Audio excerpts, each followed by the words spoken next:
બનાસકાંઠા જિલ્લાના જીવાદોરી સમાન ગણાતા દાંતીવાડા ડેમમાં 2 દરવાજાઓ બંધ ના થતા દર કલાકે 3 કરોડ લીટર જેટલો પાણીનો વેડફાટ થતો હતો। આખરે ન્યૂઝ ફોર ઇન્ડિયાના અહેવાલ બાદ દરવાજાઓ બંધ કરવામાં આવતા પાણીનો વેડફાટ જે છે તે ઓછો થયો છે અને વહીવટી તંત્ર હાશકારો લીધો છે।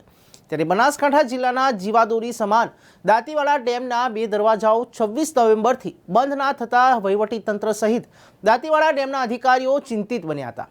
આ બંને દરવાજાઓમાંથી પ્રતિ કલાકે 3 કરોડ લીટર જેટલો પાણીનો વેડફાટ થતો હતો। એક તરફ સારો વરસાદ થયો હોવાથી દાંતીવાડા ડેમ સંપૂર્ણ ભરાયેલો છે, તો બીજી તરફ પાણીનો વેડફાટ થતા ખેડૂતો પણ ચિંતિત બન્યા હતા। સ્થાનિક ટીમ દ્વારા 2 દરવાજાઓ બંધ ન થતા આખરે ગાંધીનગર સિંચાઈની ટીમને જાણ કરવામાં આવી હતી અને ગાંધીનગરથી એન્જિનિયરની ટીમ દાંતીવાડા ડેમ પર આવી હતી। ભારે જહેમત બાદ આ બંને દરવાજામાંથી એક દરવાજાને બંધ કરાયો છે, જ્યારે બીજા દરવાજા વચ્ચે લાકડા અને પ્લાસ્ટિકના કણતાનની વાટો બનાવીને પાણી અત્યારે તો રોકવામાં આવ્યું છે, પરંતુ હજી સુધી આ બંને દરવાજાઓ સંપૂર્ણ રિપેર થયા નથી અને 2 દરવાજામાંથી એક દરવાજો હજુ પણ બેન્ડ થયેલો છે। પહેલાં દર કલાકે 3 કરોડ લીટર પાણીનો વેડફાટ થતો હતો, જ્યારે અત્યારે 1 કરોડ લીટર દર કલાકે ડેમમાંથી બહાર નીકળી રહ્યું છે।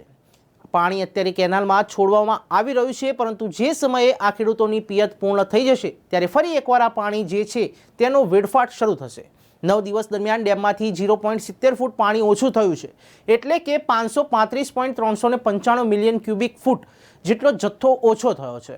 26 નવેમ્બરના રોજ બંને ગેટ બંધ ન થતા તે સમયે દાંતીવાડા ડેમની સપાટી 598.65 ફૂટ હતી, જ્યારે 9 દિવસ બાદ દાંતીવાડા ડેમની સપાટી 597.95 ફૂટ છે। આ સમગ્ર મામલે ડેમના કેનાલ અધિકારી શિવારામ જોશી સાથે વાતચીત પણ થઈ હતી।